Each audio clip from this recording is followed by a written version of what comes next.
এখন প্রমাণ করব cos 0 ডিগ্রির মান কিভাবে 1 হয় এবং 90 ডিগ্রির মান কিভাবে 0 হয়। আমরা সবাই জানি ত্রিকোণমিতির ক্ষেত্রে সমকোণী ত্রিভুজের লজিকটা ধরে কাজ করলে কোণের বিপরীত লম্ব, ভূমি বা সন্নিহিত বাহু, 90 ডিগ্রির বিপরীতটা অতিভুজ। তাহলে আমরা cos থিটা সমান সমান জানি ভূমি বাই অতিভুজ। তাহলে ভূমিকে বিসি, অতিভুজকে এসি। এখন কোনো কারণে যদি এই থিটাটা হয়ে যায় 0 ডিগ্রি, তাহলে 0 ডিগ্রি মানে কি? অতিভুজটা একবারে কার সাথে মিশে যাচ্ছে? অতিভুজটা মিশে যাচ্ছে ভূমির সাথে।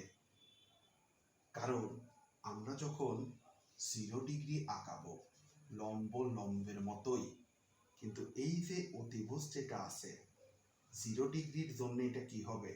চারটে চারটে চারটে চারটে প্রায় কি হয়ে যাবে? এই অতিভুজটা আর ভূমিটা, এই দুটার দৈর্ঘ্য এইভাবে নিচে লোয়ার পার্টে নামতে নামতে ভূমি আর অতিভুজের দৈর্ঘ্য কি হয়ে যাবে? সমান। তার মানে 0 ডিগ্রির ক্ষেত্রে আমরা ধরতে পারি যে ভূমি বিসি আর অতিভুজ এসি এর মান কি? পরস্পর সমান।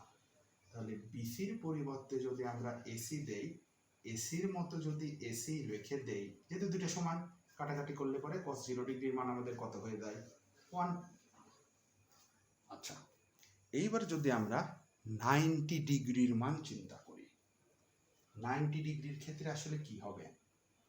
90 ডিগ্রির ক্ষেত্রে এই অ্যাঙ্গেলটা যদি হয় 90 ডিগ্রি, এটা তো ভূমির সাথে আছে, অতিভুজ উৎপন্ন করবে আর লম্বের সাথে যুক্ত আছে। তার মানে 90 ডিগ্রি হতে গেলে এটা আস্তে আস্তে আস্তে কার সাথে মিশে যাচ্ছে? লম্বের সাথে কিন্তু মিশে যাচ্ছে। অতিভুজটা লম্বের সাথে মিশে যাচ্ছে। লম্বের সাথে যদি অতিভুজটা মিলে যায়, তাহলে ভূমি বিসির কি কোনো অস্তিত্ব থাকে? থাকে না কিন্তু। অর্থাৎ আমি বলতে চাচ্ছি যে আমাদের এবিটা কি? লম্ব।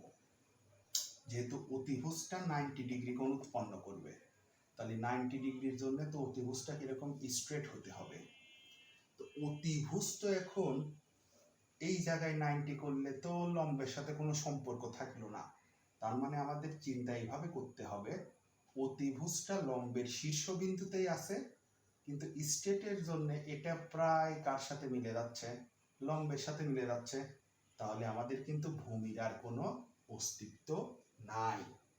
তার মানে আমরা ধরে নিতে পারি যে এই ক্ষেত্রে ভূমি বিসি এর মান 0।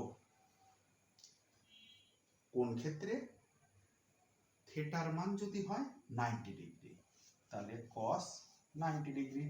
আমরা জানি ভূমি বাই অতিভুজ, তাহলে 90 ডিগ্রির ক্ষেত্রে যেহেতু ভূমির কোনো অস্তিত্ব নাই, ওরফে 0, তাহলে 0 ডিভাইডেড অতিভুজ, এসির মতো এসি দিয়ে দিলাম। কোনো কিছুকে 0 দিয়ে ভাগ করলে তো ঘুরে ফিরে আমাদের মান কত আসে? 0ই আসে। তার মানে আমাদের cos 90 ডিগ্রির মান হয়ে গেল 0।